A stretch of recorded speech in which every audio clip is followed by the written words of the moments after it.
Bunga di Batu Cadas. Audiobook, novel silat. Cerita, Esa Mintarja. Jilid 99. Namun sejenak kemudian, ketika orang-orang berkuda yang semula mendendam dan ingin menghancurkan orang-orang yang menjebak mereka dengan obor itu telah berhasil didesak kembali ke induk pasukannya, maka beberapa orang pengawal yang semula bersama dengan perempuan-perempuan itu pun telah mendekati mereka pula. Ketika mereka melihat Arum bertempur melawan Kumpeni, maka mereka pun segera bergerak mengepungnya.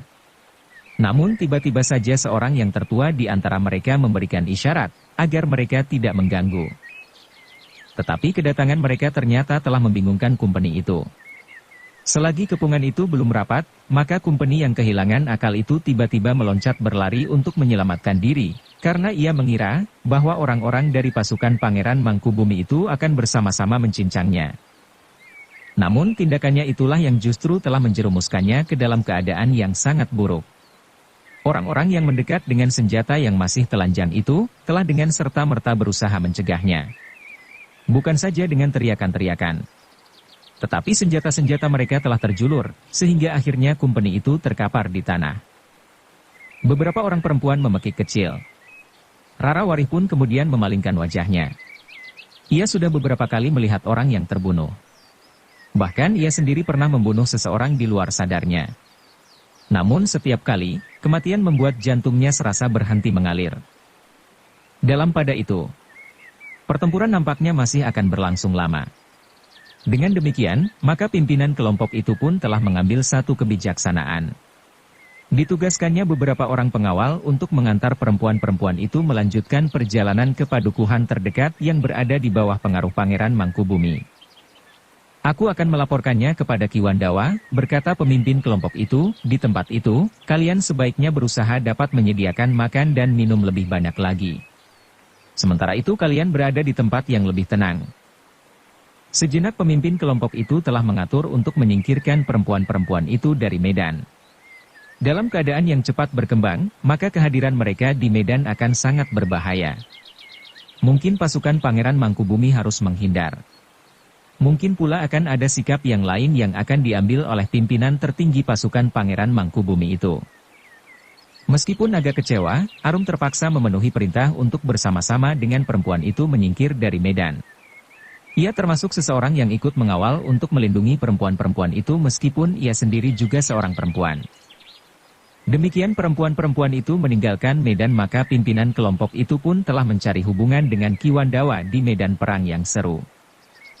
Ternyata bahwa medan perang itu pun telah berkembang. Pasukan Pangeran Mangkubumi tidak berhasil membatasi pertempuran itu hanya di antara tebing yang curam dan kemudian menutup arah sebelah menyebelah dengan pasukan yang kuat. Namun ternyata bahwa beberapa kelompok Kumpeni dan prajurit Surakarta berhasil menembus pasukan Pangeran Mangkubumi, sehingga memperluas medan. Namun demikian, usaha Kumpeni dan prajurit Surakarta itu tidak banyak memberikan kesempatan kepada mereka. Pukulan pertama pasukan Pangeran Mangkubumi terasa sangat berat bagi mereka, sehingga kekuatan mereka pun telah susut dengan cepat. Di antara pemimpin pasukan berkuda, Kapten Kenop benar-benar seorang perwira yang luar biasa. Dengan memegang kendali di tangan kiri dan pedang di tangan kanan, maka ia mengamuk bukan kepalang kudanya berlari-larian seakan-akan mengetahui setiap keinginan penunggangnya. Pedang Kapten Kenop yang telah menjadi merah oleh darah itu pun masih terayun-ayun mengerikan. Namun dalam pada itu, ketika pedangnya terayun ke arah seorang anak muda yang memasuki arena dan langsung berusaha menghadapinya, ternyata pedang itu telah membentur kekuatan yang mengejutkan. Anak muda di punggung kuda itu mampu mengimbangi kekuatan Kapten Kenop, seorang perwira yang memiliki pengalaman yang sangat luas. Persetan, kapten itu menggeram, anak ini harus dilumatkan. Namun anak muda itu cukup cekatan. Kudanya dapat mengimbangi kemampuan kuda Kapten Kenop. Ketika kuda Kapten Kenop berputar, maka kuda anak muda itu menyambarnya di arah kiri, sehingga Kapten Kenop harus secara khusus menangkis serangan anak muda itu. Ternyata anak muda yang berada di punggung kuda itu pun bertempur dengan perhitungan nalarnya. Ia tidak sekedar dihentak oleh perasaan marah dan kebencian. Tetapi dengan hati-hati dan dengan perhitungan yang cermat ia menghadapi perwira yang telah menjelajahi samudra dan benua itu. Kau masih terlalu muda untuk mati, geram Kapten Kenop, siapa namamu?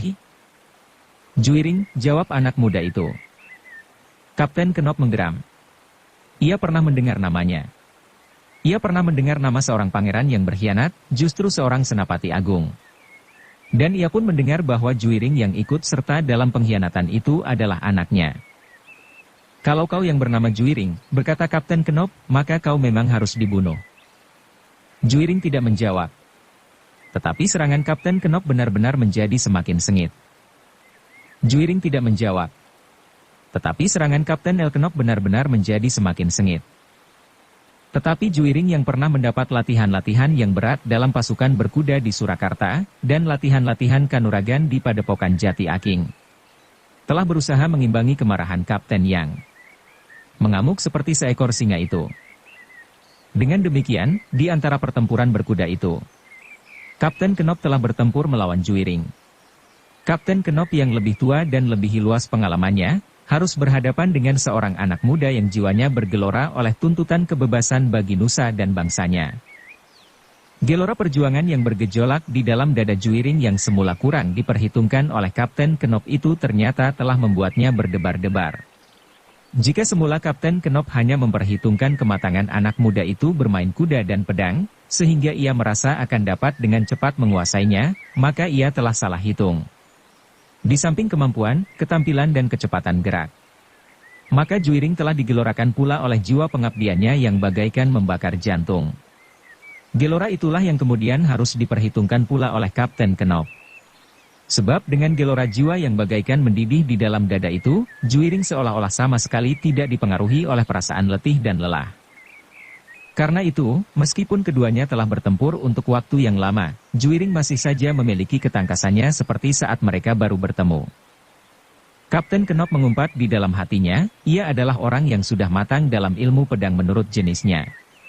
Pengalamannya pun merupakan pengalaman yang sangat luas bukan saja di bumi Surakarta, tetapi di negeri-negeri lain yang berserakan di dunia ini. Namun menghadapi anak muda ini, Kapten itu merasa betapa sulitnya untuk menundukkannya. Bahkan mungkin ia akan mengalami kesulitan jika ia tidak segera dapat menemukan cara untuk membunuhnya. Tetapi bukan hanya Kapten Knop sajalah yang mengalami kesulitan melawan anak-anak muda Surakarta yang sudah bertekad untuk mengusir orang-orang asing yang perlahan-lahan namun dengan pasti akan menguasai Surakarta. Beberapa orang kompeni yang berpengalaman lainnya pun kadang-kadang telah menjadi bingung. Bahkan ada di antara mereka yang kehilangan kesempatan sama sekali untuk meneruskan pertempuran karena jiwanya telah direnggut pleh ujung tombak pengikut Pangeran Mangkubumi. Dalam pada itu Mayor Bilman pun bertempur dengan garangnya di antara para pengawalnya. Satu demi satu mayor yang matang dalam ilmu perang itu berhasil menyapu lawan-lawannya. Seorang senapati dari pasukan Pangeran Mangkubumi telah terlempar dengan dada terkoyak. Sementara yang lain telah terluka dan terpaksa menjauhinya. Sementara itu, di bagian lain dari arena pertempuran itu, Pangeran Yudakusuma, yang dikenal sebagai Senapati Agung dari Surakarta yang telah ditunjuk sebagai Panglima itu pun bertempur dengan garangnya. Agak sulit bagi para pengikut Pangeran Mangkubumi untuk mengimbangi kemampuan serta ilmunya. Seolah-olah Pangeran Yudakusuma itu di peperangan telah menggenggam 10 pedang dengan 10 tangannya. Dengan demikian, maka pertempuran itu semakin siang menjadi semakin riuh. Ketika keringat telah membasahi seluruh tubuh, maka para prajurit Surakarta, kumpeni dan pasukan Pangeran Mangkubumi pun rasa-rasanya menjadi semakin panas. Kawan-kawan mereka yang terluka dan bahkan yang terbunuh, membuat darah mereka bagaikan mendidih. Mereka mengenang saat-saat mereka masih bersendau gurau dan berkelakar menjelang fajar sambil menunggu saat-saat yang menegangkan itu. Namun yang kemudian sudah terkapar tidak bernyawa lagi. Pertempuran yang dahsyat itu menjadi semakin dahsyat. Di atas tebing yang curam, di tepian dan justru di sungai itu sendiri membujur sebelah menyebelah. Kemudian di atas tebing di seberang, kuda-kuda berlarian, sambar menyambar dan bahkan kadang-kadang saling mendesak dan saling berbenturan. Dalam pada itu, Juiring masih bertempur melawan Kapten Knop yang garang. Keduanya memiliki kemampuan yang tinggi, baik dalam mengendalikan kudanya, maupun dalam permainan senjata. Ketika langit menjadi semakin panas oleh matahari yang menjadi semakin tinggi mendekati puncak langit, pertempuran itu pun rasa-rasanya menjadi semakin mengerikan bagaikan amukan isi neraka. Darah, erang kesakitan, dentang senjata dan mayat yang terbujur lintang telah mewarnai arena pertempuran itu. Namun sebenarnya lah, baik Kumpeni yang terlatih dan berpengalaman luas, prajurit Surakarta dan pasukan Pangeran Mangkubumi yang digelorakan oleh jiwa pengabdian, mempunyai daya tahan yang luar biasa. Mereka tidak merasa betapa matahari bahkan telah melalui puncak langit. Dalam pada itu, ternyata bahwa Kapten Kenop memang memiliki pengalaman yang lebih luas dan matang dari Raden Juiring. Betapapun Raden Juiring dilambari dengan gejolak perjuangannya, namun sulit baginya untuk dapat mengimbangi keterampilan Kapten yang garang itu. Bahkan agaknya Kapten Kenop telah mempergunakan segala cara untuk dapat memenangkan pertempuran itu. Karena itulah, maka kadang-kadang terasa betapa Kapten itu lebih banyak mempergunakan akalnya. Dalam saat-saat yang hampir menentukan, Kapten Kenop memacu kudanya meninggalkan lawannya. Namun tiba-tiba kuda itu berputar menyusup di antara pertempuran yang gemuruh. Usaha Kapten Kenop untuk membakar hati anak muda itu akhirnya berhasil. Kemarahan Raden Juiring perlahan-lahan telah membuat akalnya menjadi buram. Sekali-sekali terdengar giginya gemeretak sambil berdesis, "Pengecut. Jangan lari." Namun tiba-tiba saja Raden Juiring terkejut, ketika kuda lawannya berputar dan pedangnya menyambar hampir mengenai kening. Kemarahan Raden Juiring itulah yang menjadi salah satu sebab kegagalannya melawan kapten yang disegani itu. Dalam hentakan perasaan, maka Juiring kurang memperhatikan para pengawal khusus Kapten Kenop yang kadang-kadang ikut menjebaknya. Bahkan kemarahan Raden Juiring telah hampir memadamkan akalnya sama sekali, sehingga pada putaran berikutnya Raden Juiring telah memburu Kapten Kenop sambil menghentak-hentakkan senjatanya. Tetapi pasukan berkuda yang melingkari gebang terkejut. Mereka melihat belum begitu jauh, pasukan Pangeran Mangkubumi meninggalkan gebang. Sebagian dari mereka justru membawa obor untuk menerangi jalan yang mereka lalui. Ia sama sekali tidak sempat membuat perhitungan lagi, apakah yang kemudian akan dilakukan oleh kapten yang cerdik itu. Sebenarnya lah Kapten Kenop telah merencanakan segalanya. Dengan tiba-tiba ia memutar kudangnya, sehingga kudanya itu meringkik sambil melonjak berdiri. Namun tepat pada saatnya, Kapten Kenop telah berhasil menghadap serangan Raden Juiring yang terkejut melihat sikap lawannya. Meskipun demikian, Raden Juiring masih sempat menarik kendali kudanya, sehingga kudanya itu bergeser arah. Namun Kapten Kenop masih mampu menjangkau Juiring dengan pedangnya. Geseran yang tiba-tiba tanpa direncanakannya lebih dahulu, membuat Juiring harus bertahan pada keseimbangannya. Karena itu, ia menjadi kurang dapat menanggapi serangan pedang lawannya. Meskipun ia berusaha menangkis serangan itu, tetapi ternyata bahwa pedang lawannya masih dapat meriusup pertahanannya, sehingga segores luka telah menyobek pundaknya. Terdengar Juiring mengeluh tertahan. Darah pun mulai mengalir membasahi pakaiannya. Sementara itu perasaan sakit telah menyengat di tempat lukanya itu menganga. Bahkan tangan kanannya itu pun rasa-rasanya menjadi bagaikan lumpuh oleh lukanya itu. Tetapi Raden Juiring tidak mudah menyerah kepada keadaannya. Ia masih berusaha untuk melawan. Namun ternyata tangannya memang sudah terlalu lemah. Sebelum ia sempat memperbaiki keadaannya, Kapten Kenop tidak mau melepaskan korbannya. Dengan tangkasnya ia memburu sambil mengayunkan pedangnya sekali lagi dari arah yang berlainan. Permainan senjata Juiring memang menjadi kabur. Ia tidak banyak dapat berbuat. Karena itu, meskipun ia berusaha menghindari sambil bergeser di atas kudanya, namun sekali lagi pedang Kapten Kenop mampu melukainya, justru di lambung sebelah kiri. Juiring menggeretakkan giginya. Kemudaannya lah yang sebagian besar membuatnya kurang berhati-hati. Lukanya itu ternyata benar-benar telah menghisap sebagian dari kemampuannya dan keterampilannya bermain kuda dan bermain pedang. Yang terdengar kemudian adalah Kapten Kenop tertawa pendek. Ia sudah siap menghentakkan pedangnya untuk yang terakhir dan mengakhiri pertempuran berkuda yang sangat melelahkan itu. Namun tiba-tiba saja ia terkejut ketika seekor kuda menyambarnya. Hampir saja pedang penunggang kuda itu mencabik dadanya. Namun kapten yang berpengalaman itu masih sempat menarik tubuhnya, sehingga hanya angin sambarannya sajalah yang telah menyentuh bajunya. "Gila," geram kapten itu. Ketika ia berpaling dilihatnya seekor kuda sedang berputar. Seorang anak muda telah siap untuk menyerangnya. "Kau juga ingin mati?" geram Kapten Kenop. Anak muda itu tidak menghiraukannya. Ia sudah siap untuk menyerang dengan pedang teracu. Namun sebelum anak muda itu memacu kudanya, tiba-tiba saja seorang penunggang kuda berbaju kutungan sepanjang siku berwarna wulung menggamitnya sambil berkata, "Ia bukan lawanmu." Raden Juiring yang lebih berpengalaman itu mengalami kesulitan melawan perwira yang berpengalaman sangat luas itu. Aku akan membunuhnya atau biarlah ia membunuh aku, jawab Buntal.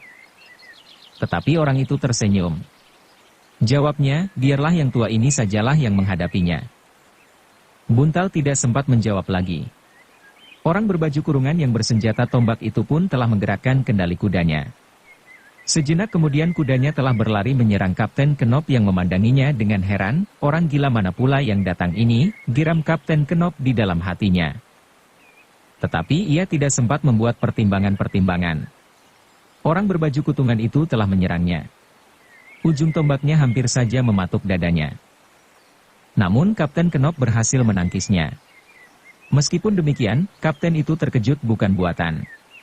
Tenaga orang itu bukan saja dapat mengimbangi tenaga anak muda yang telah dilukainya itu, tetapi sentuhan itu benar-benar telah membuat tangannya menjadi bergetar. Iblis tua, geramnya, mampuslah kau. Kapten Kenop menjadi sangat marah. Dengan serta-merta, ia pun telah memutar kudanya menyusul orang berbaju kutungan itu.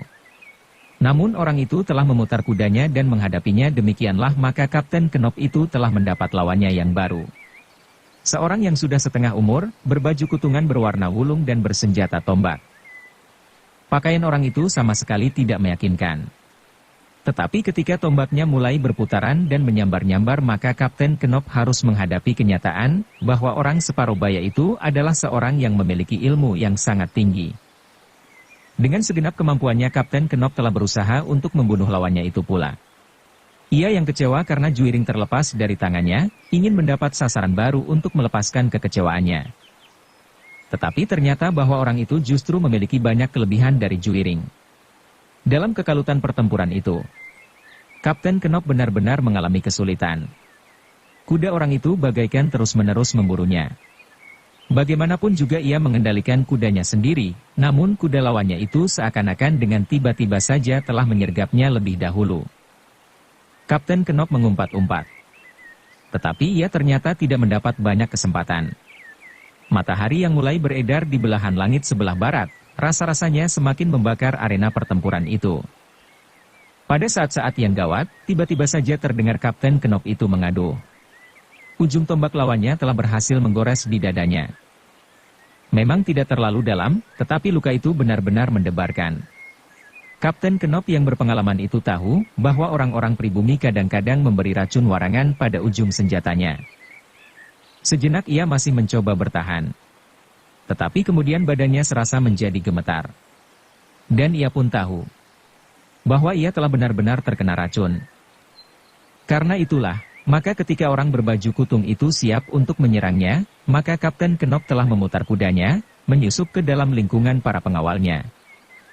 Orang berbaju kutungan itu memandangi lawannya yang berusaha melepaskan diri daripadanya.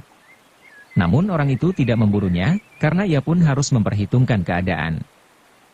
Sejenak kemudian, maka karena tidak ada lawan lagi yang dianggapnya berbahaya, maka ia pun telah memutar kudanya dan hilang di balik gemuruhnya peperangan. Dalam pada itu Buntal pun telah mendekati Juiring yang terluka, bahkan agak parah. Dengan hati-hati maka ia pun membawanya menepi. Sementara dua orang kawan yang lain pun telah mendekatinya pula. Peperangan belum berakhir, berkata Juiring, jangan hiraukan aku. Tetapi lukamu parah, desis Buntal. Aku akan mengurus diriku sendiri. Aku membawa obat yang untuk sementara, akan dapat memampatkan luka-luka ini, berkata Juiring. Buntal termangu-mangu sejenak. Namun sekali lagi Juiring mendesak, tinggalkan aku, Buntal mengangguk. Katanya, aku akan kembali ke Medan. Tetapi biarlah seorang kawan membantumu mengobati lukamu. Baru kemudian biarlah ia kembali pula ke Medan. Ternyata Juiring tidak berkeberatan. Buntal dan seorang kawannya segera meloncat kembali ke punggung kudanya dan kembali memasuki arena pertempuran. Sedang seorang kawannya yang lain membantu Juiring mengobati luka-lukanya dan menyadarkannya pada sebatang pohon yang rindang. Nampaknya luka-lukamu yang lama baru saja sembuh, berkata kawannya. Juiring menarik nafas dalam-dalam. Ia memang baru saja sembuh dari luka-lukanya yang lama. Bahkan tenaganya belum lama terasa pulih kembali setelah ia hampir saja menjadi korban keris milik Tumenggung Sindura yang harus ditabuhnya di Gunung Lawu. Sementara itu Buntal dan kawannya telah terjun kembali ke medan, karena dalam pertempuran yang seimbang, setiap orang diperlukan untuk mempertahankan keseimbangan. Sementara itu Kapten Knop telah berada di lingkungan para prajuritnya pula. Dengan tergesa-gesa ia minta dibawa kepada tabib pasukan yang ada di antara prajurit-prajuritnya. "Racun," berkata Kapten Knop kepada tabib yang kemudian merawatnya. Tabib itu pun memiliki pengetahuan yang cukup mengenai segala macam luka. Karena itu, maka ia pun segera berusaha mengobati luka Kapten Knop yang disebabkan oleh racun warangan yang sangat kuat, setelah kapten itu dibawa ke tempat yang tidak terlalu kisruh oleh pertempuran.